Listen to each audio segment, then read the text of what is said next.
Maqaa Abbaa, Ilma, Hafuura Qulqulluu, Waaqayyo tokko. Amiin. Amantaa qulqullootaaf yeroo tokko kennamteef akka qabsooftaniif isin gorsaa, isinii barreessuuf dirqama natti ta'e. Ergaa Yihuudaa lakkoobsa 3.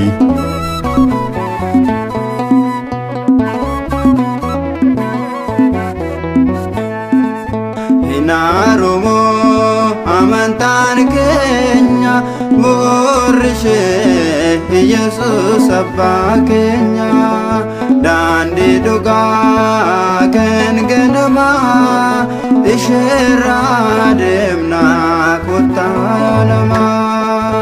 Hinaarumo amantaan keenya boorishee Yesuus abbaa keenya daandii dhugaa kan ganamaa isheerraa deemnaa kottaa namaa.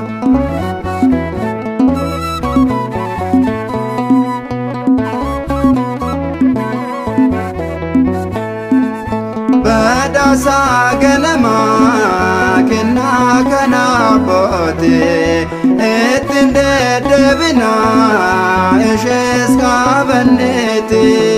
Tawaahidoo dasheen iftuun kan ganamaa utubee nuuf dhaabe waaqni amanamaa.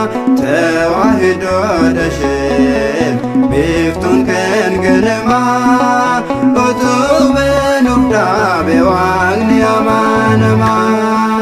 Hinaarumo amantaan keenya boorishee Yesuus abbaa keenya daandii dhugaa kan ganamaa isheerraa deemnaa kottaa namaa.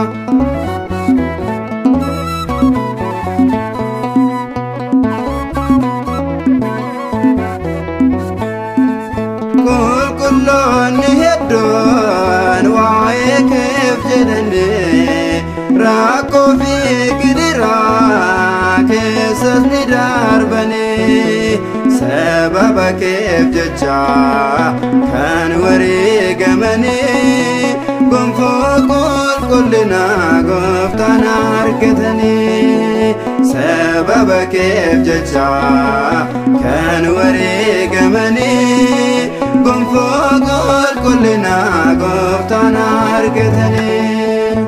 Hinaarumo amantaan keenya boorishee Yesuus abbaa keenya daandii dhugaa kan ganamaa isheerraa deemnaa kottaa namaa.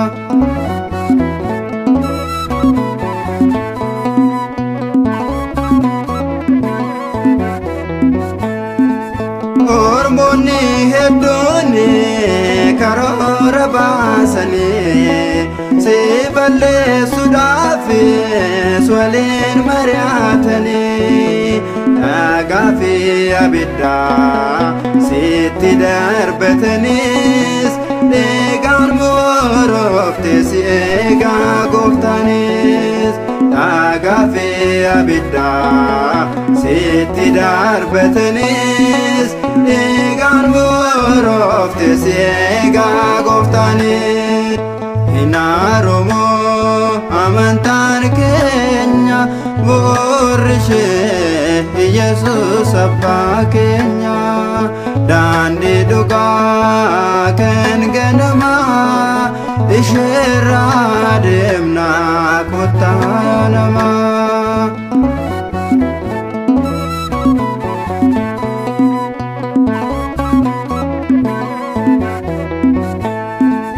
Mana keetiin baanu sirraa baranneerra dabareen kan keenya nutis fudhanneerra dhaala nuuf kenname akkuma naabutee fannoo kee kunnoo irratti nuuf duute dhaala nuuf kenname akkuma naabutee fannoo kee kunnoo irratti nuuf duute inaaromoo amantaan keenya borrishee Yesuus abbaa keenya daandii dhugaa kan ganamaa isheerraa deemnaa kottaa namaa inaaromoo amantaan keenya borrishee Yesuus abbaa keenya daandii dhugaa kan ganamaa isheerraa deemnaa kottaa namaa